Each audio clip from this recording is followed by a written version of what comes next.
Como vai, meu sétimo ano? Espero que bem. Estamos iniciando a nossa aula hoje. A nossa aula hoje está com um tema muito top, tá certo? A gente vai falar do continente africano. Gente, muito top, de verdade, de verdade. Bem blogueirinho para falar com vocês que os reinos africanos vão entrar na sua tela. Meus seguidores do sétimo ano, quando vocês pensam em África, o que é que vem à cabeça primeiro? Responde no grupo que eu quero saber, tá certo? Comenta no grupo. E vai uma perguntinha bem básica para vocês. Vocês acham que é África ou Áfricas? Responde no grupo. Vamos ser bem sinceros. Vocês já ouviram falar das riquezas dos reinos africanos? Não? Já vi que a gente vai ter lição de casa. Fala a verdade pra mim. Quando você assiste esses filmes de Hollywood, por exemplo, Madagascar, o que é que Madagascar retrata de África? Conta pra mim se você já assistiu e aqui no grupo. Quem aqui já assistiu Pantera Negra? Wakanda pra sempre. Qual é a África que mostra o filme de Madagascar? Qual é a África que mostra o filme de Pantera Negra? Diz pra mim, o que é que você acha que tem no continente africano? Vocês já ouviram falar dos griots? Não sabe o que são os griots? Sabe o que é história oral? Isso vocês sabem, pelo amor de Deus. Claro que você deve saber, e se não sabe, vai ficar sabendo agora, que estudar a África é muito importante, porque estamos falando dos nossos ascendentes, dos nossos povos, estamos falando de nós, das nossas raízes. Como assim nossas raízes? Porque nós, brasileiros, somos formados por europeus, indígenas e africanos. E é por isso que a gente vai estudar os africanos, porque a nossa cultura é tomada pela cultura africana e originou-se aqui a cultura afro-brasileira. E é por isso que é muito interessante a gente voltar lá e estudar os reinos africanos antes dos africanos encontrarem os europeus. Então, para começar, você vai responder aqui no grupo essas perguntinhas que eu fiz aqui, tá certo?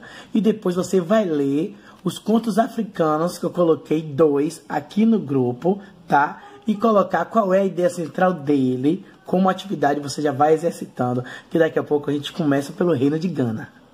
No período da história africana, que vem lá antes dos europeus encontrarem os povos africanos, existiam várias formas de organização política desses povos antigos no continente africano. Continente, viu? África não é país, pelo amor de Deus, África é continente. Então, dos grupos nômades do deserto, até o surgimento das aldeias independentes, das sociedades tribais, até a organização de reinos e construção de grandes impérios, os povos antigos do continente africano vão apresentar aí várias estratégias de organização, porque a África é um continente marcado pela diversidade étnica. Emerson, o que é isso? Étnica vem de etnia, que quer dizer cultura. Então, é uma diversidade de povos diferentes, culturas diferentes, línguas diferentes, ambientes diferentes, religiões diferentes. Eu poderia morrer aqui falando da diversidade que o continente africano tem, gente, porque é muito diverso mesmo, tá? E você acompanha aí o mapa do continente africano que eu coloquei aqui para vocês verem a diversidade. Olha as cores que o mapa traz para mostrar aí toda essa diferença, tá certo? E a gente vai falar da geografia do continente africano. Então, do ponto de vista geográfico, a África vai possuir aí 20,3% da superfície do planeta. Então, ela tem uma população aí de mais de 1 milhão de habitantes na média, A gente vai ter 55 países, olha só, 2.000 línguas diferentes. Cara, imagine que o povo gosta de colocar a África tudo no mesmo pacote, como se a África fosse um país, como se todo preto fosse da África e porque é uma coisa só. Não, gente, são nações diferentes. Nós somos pretos, Viemos do continente africano, mas antes de sermos raptados dos nossos países, das nossas nações, nós não éramos todos da mesma cultura. Claro que tem a cultura que é em comum entre si, que tem semelhança, lá entre os países, entre as nações, mas também existia os reinos com as culturas diferentes, tá certo? Então, para a gente compreender melhor, né, essa rica diversidade africana, a gente divide o continente em duas áreas distintas, a África Mediterrânea e a África Subsaariana.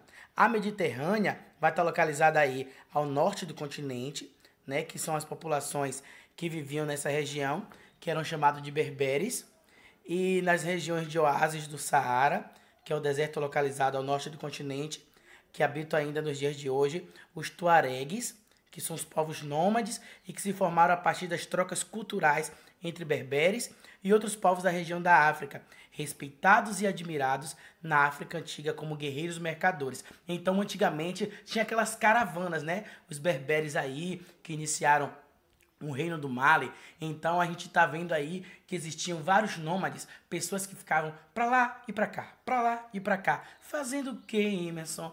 Vendendo, gente, comercializando coisas. E aí esses povos deram origem, tá certo? As comunidades primitivas do continente africano. Tá certo? Então, no passado, os tuaregues eles viviam do comércio caravaneiro, como eu falei, e interligavam as regiões centrais do continente à África Mediterrânea. E na região centro-sul, a gente vai ter o quê? Se destacando a África Subsaariana, que ela vai ser separada da África Mediterrânea aí pelo imenso deserto do Saara. Entre as regiões da África subsaariana, vai se destacar, sabe que região, gente? A região do Sahel.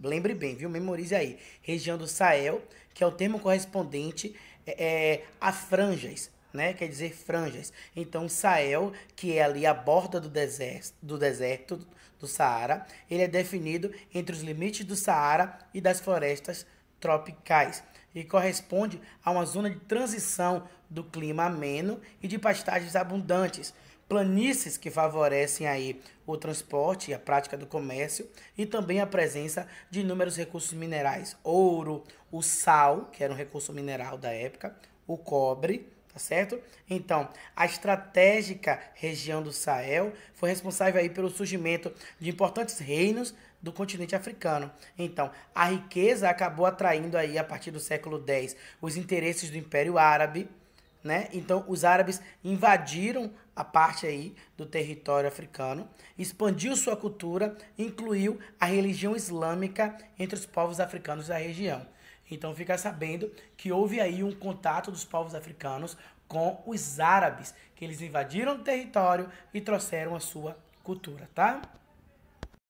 E agora a gente vai falar de uma coisa muito importante, que era o último tópico do slide anterior, que era sobre os griots, que é considerado os guardiões da memória do continente africano. Por que a gente está falando isso? Porque os griots, eles guardavam com eles muita sabedoria e passava de geração em geração através da oralidade. Lembra que eu falei da história oral? A oralidade, ou seja, toda aquela sabedoria que ele guardava com ele, ele passava para gerações futuras, para os filhos, para os netos, e ele ia passando para a sua comunidade aquelas informações. E é por isso que a gente conhece muita coisa dos reinos africanos, tá certo? Então, ele ficava lá, né, com aquele instrumento cora, que o cora vai ser um instrumento de cordas tradicional lá da África Ocidental, que tem uma caixa feita de uma cabaça, um braço que sustenta. Parece mais uma mistura de um violão com um berimbau aí. Isso aí é um som maravilhoso.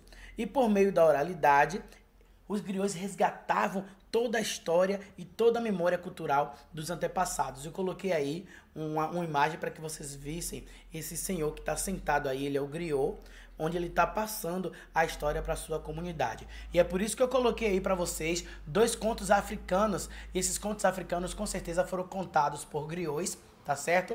E sempre é uma metáfora, é uma sabedoria, sempre quer trazer alguma coisa pra gente. Por isso que eu quero que vocês leiam o conto, certo? E digam pra gente, nas linhas que eu coloquei abaixo de cada conto, qual é a ideia central, qual é a lição que você tira com aquele conto africano, tá certo?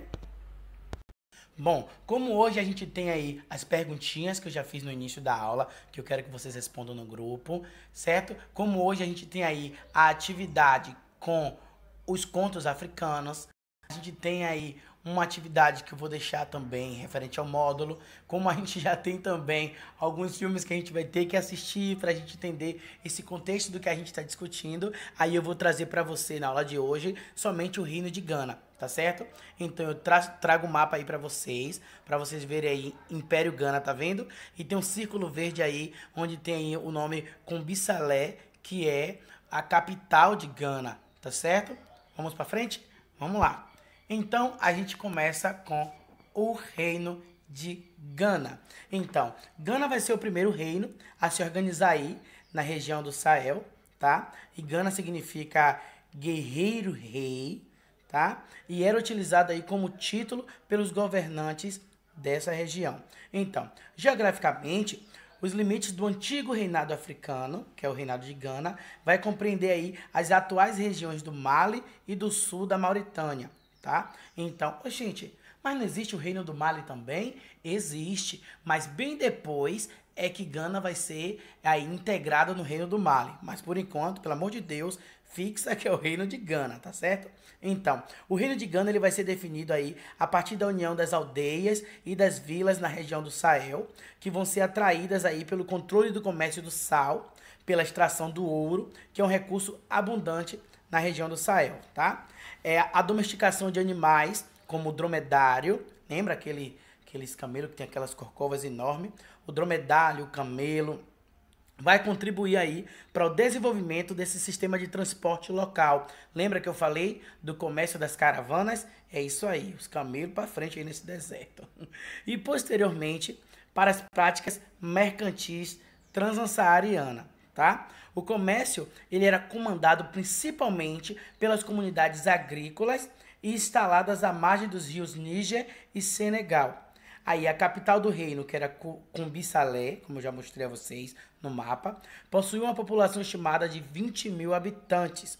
O rei ele era adorado como um intermediário entre os deuses e os homens. Então, quem fazia essa ligação religiosa era quem? O rei. Mas o rei não é uma administração política, um chefe político, mas ele também era aí uma figura religiosa, tá certo? E ele contava com o apoio de sacerdotes, de nobres, de funcionários em toda a administração do reino. Então, as cidades da região de Bambuque concentravam as principais minas auríferas de Gana. Minas auríferas é o que, gente? O lugar onde vai ficar o ouro, tá certo? E estavam localizados na porção superior do rio Senegal e Aldagoste. Essa região se tornou o principal ponto de abastecimento daquelas rotas comerciais, né, que vai se destacar aí como centro econômico do reino, tá? Então, toda essa riqueza do ouro aí, da região do Sahel, vai promover o surgimento de várias cidades, né? Vão desenvolver várias atividades econômicas, como o que, gente? Como a tecelagem, que vai trabalhar com tecido, a metalurgia, vai trabalhar com metal, viu? Além da agricultura, claro, viu? Os principais produtos de exportação, qual era? O ouro, o marfim, o sal, o cobre, os tecidos, os cavalos e além também do comércio de escravizados em menor proporção, tá? Porque eles já tinham essa questão dos escravizados, porque eles tinham povos escravizados pela questão da guerra de conquista, tá? Se eu tenho um reino e se existe outro reino ali e eu brigo com aquele reino, quem perder levam as pessoas para trabalhar como escravizado. Então, eles não escravizavam pela cor. É isso que eu quero pontuar com vocês, tá certo? Não existia um preconceito racial, esse conceito de cor de pele. Eles mantinham pessoas escravas, mas era por uma questão de território, tá certo? Eles brigavam por território. Mas isso era bem pequeno, tá? Era em menor proporção. E a extração do ouro era tão produtiva, gente, tão produtiva, que o metal, segundo a narrativa dos griots, tá vendo? A oralidade dos griots aí era importante pra gente saber disso. Era utilizado esse metal para enfeitar o quê? Escudos, espada do exército e também até as coleiras dos cães dos militares do reino. Imagine só, ouro nas coleiras dos cães. esse povo tira dinheiro, meu filho. Então, o auge do império vai ocorrer durante o reinado de Tencamenhê. Tencamenhê, né, vai ser aí esse rei. Segundo a tradição oral, o Tencamenhê vai praticar um governo marcado por um senso de justiça, preocupado em respeitar, atender às diferenças das crenças e às reivindicações de todos os súditos do reino de Gana, tá?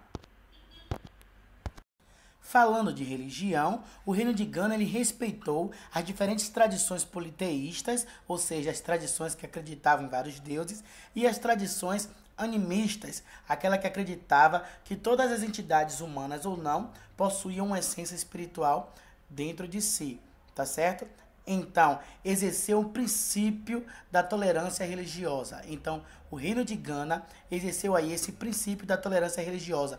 Houve respeito com as diversas religiões que existiam ali no local, tá certo? Mas aí, a partir do século XI, a capital do reino, que era Combissalé, foi invadida, foi conquistada pelos berberes do norte, que já era convertido ao islamismo. Houve lutas tribais, certo? Entre os adeptos do islamismo e os grupos contrários à conversão do islamismo, que vai acabar aí desestabilizando toda a política do reino de Gana. O reino de Gana vai ficar enfraquecido militarmente e aí o reino de Gana vai se fragmentar. A gente vai até o reino de Gana, por enquanto, tá certo?